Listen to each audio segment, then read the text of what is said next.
آپ کو پتہ ہے صحیح بخاری میں موجود ہے،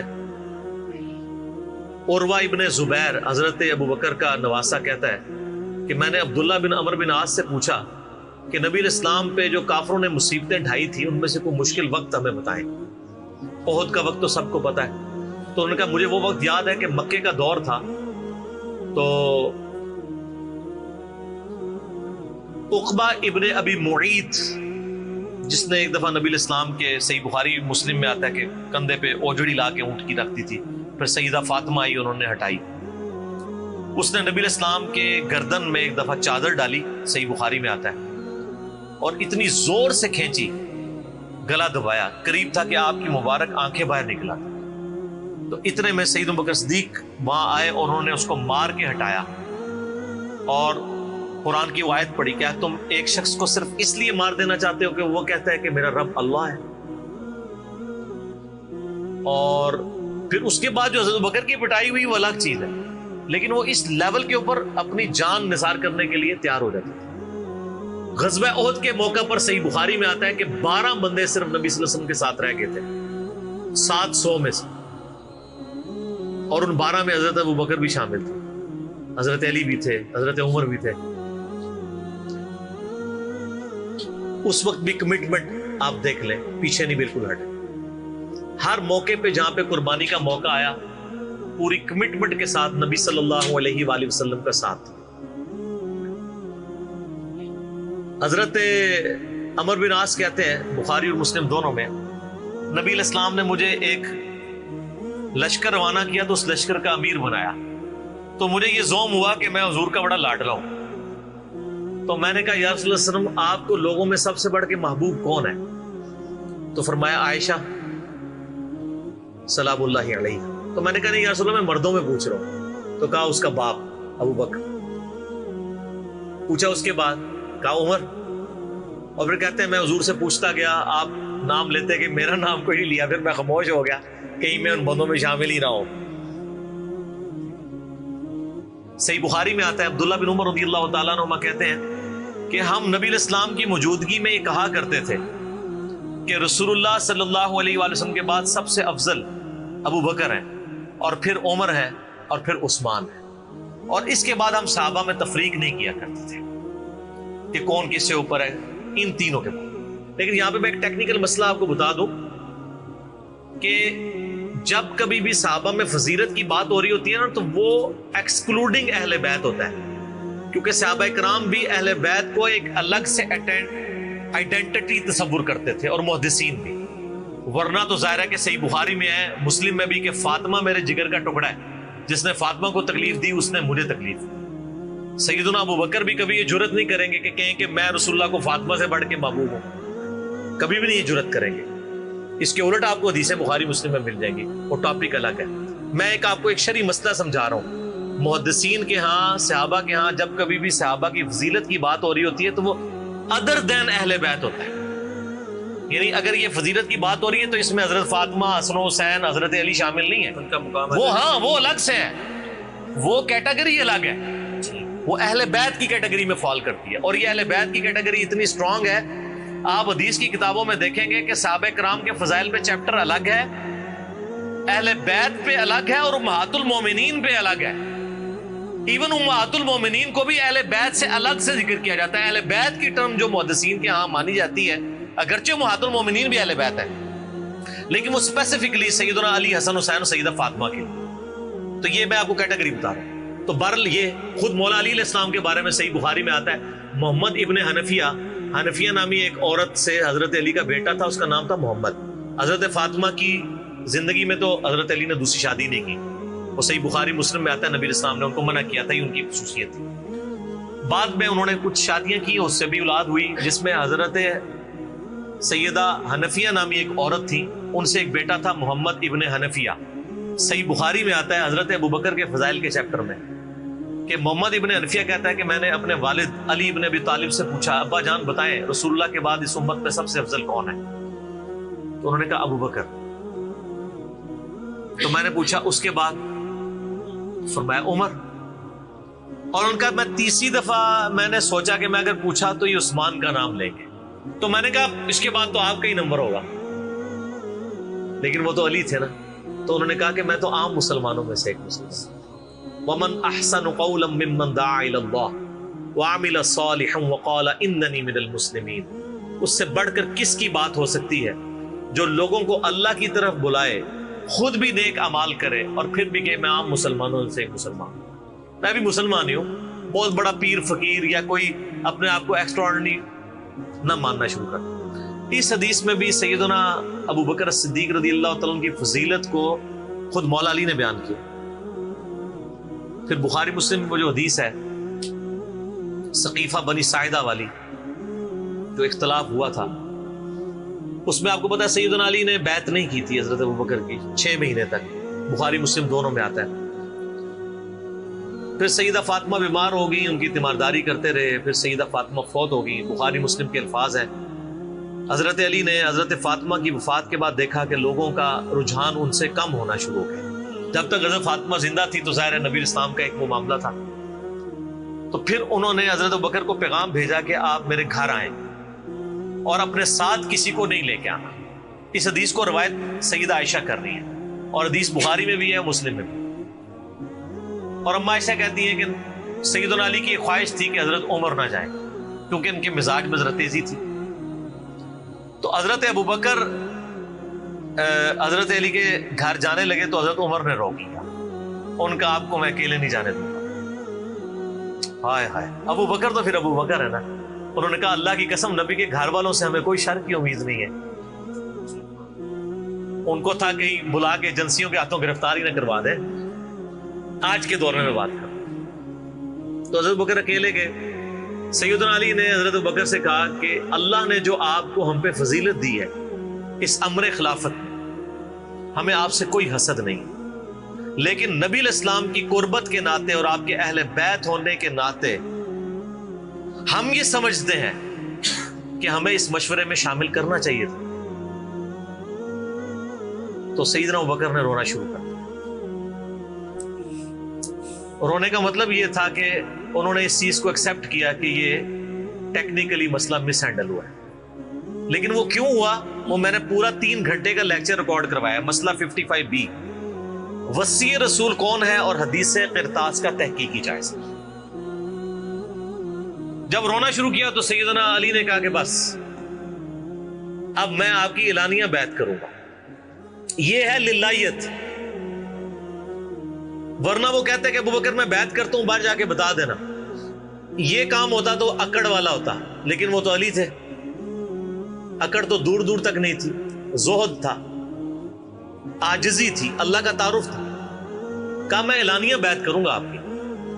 آج کے ہوتے تو کہتے جی باہر جا کے آپ بتا دیں، میں ایک ٹویٹ کر دوں گا پیچھے سے کہ بس ہو گئی ہے ہمارا آپس میں۔ ظہر کے وقت بخاری مسلم کے الفاظ ہیں، سیدنا ابو بکر نماز کے بعد ممبر پہ چڑھے اور حضرت علی کے فضائل بیان کیے اور پھر بیان کیا کہ ان کے بیعت نہ کرنے کی وجہ کیا تھی، اور پھر ممبر سے نیچے اتر آئے۔ پھر حضرت علی ممبر پہ چڑھے اور حضرت ابو بکر کے فضائل بیان کیے اور اپنے بیعت نہ کرنے کی وجوہات بتائیں، اور پھر اعلانیہ بیعت کی، اور حضرت علی ممبر سے اترے تو تمام مسلمان پھر حضرت علی سے خوش ہو گئے کہ انہوں نے اس مسئلے میں قربانی والا معاملہ کیا۔ تو یہ بھی ایک موقع تھا۔ اس میں الفاظ ہیں کہ حضرت ابوبکر کہتے ہیں اللہ کی قسم حضرت علی سے روتے ہوئے کہ مجھے نبی کے گھر والے اپنے گھر والوں سے بڑھ کے عزیز ہیں۔ اور آپ کو مزے کی بات بتاؤں، صحیح بخاری میں ایک کریٹیکل حدیث ہے حسن حسین کے چیپٹر کے اندر، امام بخاری نے ڈالی ہے، وہ امہات المومنین کے چیپٹر میں نہیں ہے، حسن حسین والے چیپٹر میں ہے، کہ حضرت ابوبکر کہتے ہیں کہ رسول اللہ کے قرب کو ان کے اہل بیت کے قرب میں تلاش کرو۔ کون کہہ رہے ہیں؟ حضرت ابوبکر۔ اور اہل بیت سے مراد کون؟ سیدنا حسن حسین، کیونکہ امام بخاری نے اس حدیث کو حضرت ابوبکر کے قول کو حضرت حسن حسین والے چیپٹر میں لیا کہ محمد صلی اللہ علیہ وآلہ وسلم کی قربت کو ان کے اہل بیت کی قربت میں تلاش کرو۔ تو سیدنا ابوبکر صدیق رضی اللہ تعالیٰ عنہ کو نبی الاسلام سے نسبت رکھنے والی ہر چیز بڑی بڑھ کر محبوب تھی، چاہے وہ آپ کے اہل بیت ہوں یا آپ صلی اللہ علیہ وآلہ وسلم کی قریبی کو رشتہ دار ہوں، ہر معاملے میں۔ اس لیے آپ دیکھیں نا، کمپرومائز آپ کو کہیں نظر نہیں آتا۔ سر بخاری میں آتا ہے کہ صلح حدیبیہ کے موقع پر حضرت عمر سے بھی تھوڑی سی مس ہینڈلنگ ہو گئی تھی، یا رسول اللہ ہم کیا حق پہ نہیں ہیں، پھر دب کے کیوں صلح کر رہے ہیں؟ حضور نے فرمایا کہ میں اللہ کا پیغمبر ہوں۔ پھر بھی تسلی نہیں، حضرت ابوبکر کے پاس آئے، پھر حضرت ابوبکر نے ڈانٹا کہ عمر وہ اللہ کے پیغمبر ہے۔ اور حضرت عمر کہتے ہیں مجھے پوری زندگی اس چیز کا غم رہے گا کہ میں نے بڑی جرأت دکھائی۔ الٹیمیٹلی ثابت ہوا کہ صلح حدیبیہ والا جو معاملہ تھا وہ مسلمانوں کے حق میں شامل ہوا، لیکن حضرت ابوبکر کا آپ ایمان کا لیول دیکھیں کہ وہ سرکمسٹانسز پہ نہیں جاتے تھے، وہ کہتے تھے اللہ کے پیغمبر نے فیصلہ کیا، الٹیمیٹلی اسی میں خیر ہو۔ ان کا ایمان اس لیول کا تھا کہ وہ عقلی دلائل کو بعد میں رکھتے تھے، اور وہاں پہ بھی آپ کو نظر آیا ہے۔ اور انہوں نے حضرت عمر کو کہا کہ عمر وہ اللہ کے پیغمبر ہیں، جو فیصلہ کر رہے ہیں وہ ٹھیک ہے۔ اسی لیے ہر مسئلے میں آپ کو احتیاط کا پہلو نظر آتا ہے۔ پھر بخاری میں آتا ہے جب مرتدین زکات تھے، حضرت عمر جیسے لوگ بھی کہہ رہے تھے اتنے معاذوں پہ آپ جنگ نہ کھولیں، پہلے کچھ قبائل مرتد ہو گئے ہیں، رومن امپائر چڑھی دوڑی ہے، پرشین امپائر کے ساتھ ہم نے سارے معاملات شروع کیے ہوئے ہیں، اتنے معاذوں پہ ہم کیسے لڑیں گے؟ تو سیدنا ابوبکر نے کیا کہا تھا؟ اللہ کی قسم کو رسول اللہ کے زمانے میں جانور دیتا تھا اور اس کے ساتھ ایک رسی بھی دیتا تھا، اور اب نہیں دے گا نا میں اس کے خلاف بھی قتال کروں گا، اکیلا مجھے کرنا پڑے۔ جس طرح نماز اللہ کا حق ہے، اسی طریقے سے زکات بھی اللہ کا حق ہے۔ جو نماز اور زکات میں فرق کرے گا میں اس کے خلاف قتال کروں گا۔ وہ ریٹ آف دی گورنمنٹ کو چیلنج کر رہا ہے۔ حضرت عمر کے الفاظ ہیں بخاری میں کہ اللہ تعالیٰ نے ابوبکر کا سینہ کھول دیا تھا اس مسئلے میں، اور ابوبکر کی باتیں سن کے ہمارا سینہ بھی کھل گیا، حالانکہ پورے صحابہ ایک طرف کھڑے تھے، ابوبکر ایک طرف کھڑے ہوئے تھے۔ ان کی جو نبی علیہ السلام سے کمٹمنٹ تھی نا وہ ان کو ہٹنے نہیں دیتی تھی۔ صحیح بخاری میں آتا ہے، آپ کو پتہ ہے لشکر اسامہ کے اوپر بڑے بڑے صحابہ نے اعتراض کیا کہ یہ اسامہ تو کل کا بچہ ہے 15-16 سال کا، اتنے سینئر صحابہ اس کے انڈر لگا دیے ہیں۔ نبی علیہ السلام نے وفات کی وصیت کی تھی کہ لشکر اسامہ بھیجنا ہے، اور رومن امپائر کیونکہ انہی کے باپ شہید ہوئے تھے نا، زید ابن حارثہ غزوہ موتا کے اندر۔ اب جب وفات نبی علیہ السلام کی وفات ہوئی تو پھر لوگوں کو آ کے لوگ مشورے دے رہے ہیں حضرت ابوبکر کو کہ اب تو آپ نے ڈیسیژن کرنا ہے تو اسامہ کو چینج کر دیں۔ ہائے ہائے، انہوں نے کہا میں اسامہ کو جس کو نبی علیہ السلام نے امیر مقرر کیا میں اس کو چینج کروں؟ یہ ہو بھی نہیں سکتا۔ یہ ان کی کمٹمنٹ کا لیول تھا۔ تراویح کی جماعت نہیں شروع کرائی، سر کمٹمنٹ کا لیول دیکھیں۔ بھئی نبی علیہ السلام نے نہیں کرائی، میں نے بھی نہیں کرانی۔ حضرت عمر نے بھی 3 سال نہیں کی، بعد میں کروائی، لیکن اس میں ساتھ ہی انہوں نے، صحیح بخاری میں موجود ہے کہ اس سے افضل یہ ہے کہ جو رات کے آخری پہر میں اٹھ کے کوئی گھر میں نماز پڑھ دے، یہ صرف جواز کی حد تک۔ لیکن حضرت ابوبکر کی اطاعت کا لیول آپ دیکھیں، انہوں نے تراویح کی جماعت بھی نہیں شروع کروائی کہ نبی علیہ السلام نے نہیں کروائی، میں کیوں کرواؤں؟ بخاری میں الفاظ ہیں، اما عائشہ کہتی ہیں نبی علیہ السلام نے جب وہ ڈانٹ دیا تھا نا اور کہا تھا گھروں میں نماز پڑھو، تو معاملہ اسی طرح ہی رہا۔ پھر حضرت ابوبکر نے بھی پوری زندگی کسی کو تراویح پہ نہیں ابھارا، سب لوگ اپنی اپنی پڑھتے تھے۔ حضرت عمر کے بھی 3 سال گزرے۔ میں آپ کو یہ بتانا چاہ رہا ہوں کہ حضرت ابوبکر کسی معاملے میں رسول اللہ صلی اللہ علیہ وسلم کو کراس نہیں کرتے تھے۔ میری اپنی زندگی کا نچوڑ ہے، آپ اختلاف بھی کر سکتے ہیں۔ میں نے علمی دلائل کے ساتھ یہ چیز لرن کی ہے کہ خلفائے راشدین میں 2 بندے ایسے ہیں جنہوں نے کسی جگہ ایک رتی برابر بھی رسول اللہ صلی اللہ علیہ وسلم سے ہٹنے کی کوشش نہیں کی ہے۔ ایک حضرت ابوبکر اور دوسرے حضرت علی۔ حضرت عمر اور عثمان کی زندگی میں آپ کو کئی واقعات ایسے ملیں گے کہ انہوں نے اجتہاداً کچھ ایسے کام کیے ہیں جو بعد میں ان کو ریورس کرنے پڑے ہیں، انہوں نے اپنے اجتہاد سے کیے، ان کا معاملہ اللہ کے سپرد۔ لیکن حضرت ابوبکر اور حضرت علی جو تھے، یہ 2 پرسنالٹیز ایسی تھیں کہ ان میں جو سنت کو فالو کرنے کی کمٹمنٹ تھی نا وہ ایسی تھی کہ وہ اپنی عقل کو دوسرے نمبر پہ رکھتے تھے۔ ابو داؤد میں حدیث نہیں، حضرت علی کہتے ہیں اگر عقل پہ جانا ہوتا نا تو میں پاؤں کے نیچے کا مسا رکھتا موزوں پہ، کیونکہ وہ گندا تو وہ ہوتا ہے ایسا، لیکن سنت کہتی ہے اوپر، کہتا اوپر پہ حج تمتع۔ ایون صحیح بخاری میں آتا ہے جب قرآن جمع کرنے کی باری آئی تو کس نے مخالفت کی؟ حضرت ابوبکر نے۔ میں وہ کام کیوں کروں جو رسول اللہ نے نہیں کیا؟ پھر صحابہ سے ڈیبیٹ ہوئی، الٹیمیٹلی حضرت ابوبکر صدیق قائل ہوئے۔ ان کا پہلا جواب ہمیشہ ہوتا تھا نا، نبی نے نہیں کیا، نہیں کرنا۔ اب میرے ساتھ بحث کرو، قائل ہوں گا اور دیکھوں گا کیا رسول اللہ صلی اللہ علیہ وسلم کی منشا اس میں شامل تھی تو میں ایگری کروں گا، ادروائز نہیں۔ اسی وجہ سے حج تمتع پہ بھی پابندی نہیں لگائی، حضرت عمر نے لگائی، بعد میں ریورس کرنی پڑی، حضرت عثمان نے بھی لگائی، پھر ریورس کرنی پڑی، صحیح بخاری میں آتا ہے حضرت علی نے مخالفت کی۔ لیکن حضرت بکر کی زندگی میں آپ کو سنت کے ساتھ کمٹمنٹ کا یہ لیول ملے گا، کبھی ان کو کوئی ڈیسیژن ریورس نہیں کرنا پڑا۔ ان کی نبی علیہ السلام کے ساتھ جو عقیدت تھی نا، اور ہر معاملے میں، حتیٰ کہ صحیح بخاری اور مسلم میں آتا ہے، اور نبی علیہ السلام کا کیا ریگارڈ ہے، بخاری مسلم دونوں میں آتا ہے کہ نبی صلی اللہ علیہ وآلہ وسلم نے یعنی بیماری کے دن تھے آپ کے، آپ نے فرمایا کہ ابو بکر کو میری جگہ نماز پڑھائے. تو حضرت عائشہ کہتی ہیں کہ میں نے کہا یا رسول اللہ صلی اللہ علیہ وسلم میرے باپ جو ہے رقیق القلب ہیں، آپ کی جگہ مصلی پہ کھڑے ہوں گے نا تو وہ برداشت نہیں کر سکیں گے کہ یہ دن بھی دیکھنا پڑا کہ اللہ کے نبی مصلی پہ نہیں آئے اور میں ان کی جگہ کھڑا ہوں، تو نماز نہیں پڑھا پائیں گے. تو آپ فرمایا لا، ابو بکر کو کہو کہ نماز پڑھائیں. پھر انہوں نے ریکویسٹ کی، نبی علیہ السلام اتنے غصے میں آئے. بخاری اور مسلم کے الفاظ ہیں، آپ نے فرمایا تم تو یوسف والیاں ہو.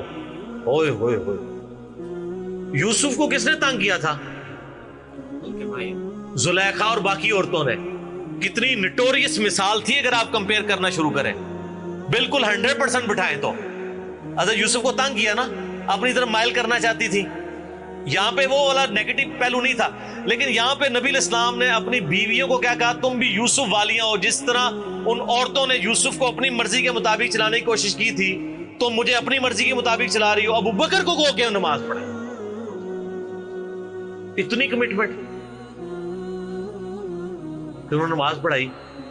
صحیح بخاری میں آتا ہے، اما عائشہ کہتی ہیں حضور اپنی وفات کے دنوں میں کہتے تھے عائشہ میرا ارادہ ہے میں تیرے بھائی عبد الرحمن بن ابی بکر اور تیرے باپ ابی قحافہ ان کی یعنی نیت تھی، اس کو بلاؤں اور ان کو میں لکھ دوں. مجھے خطرہ ہے کہ میرے بعد کوئی ڈیمانڈ کرے گا، لیکن اللہ اور میری امت ابو بکر کے علاوہ کسی کے لیے راضی نہیں ہوگی. یہ تو بعد میں پتہ چلا نبی علیہ السلام اشارتاً کیا بات کر رہے تھے؟ امر خلافت.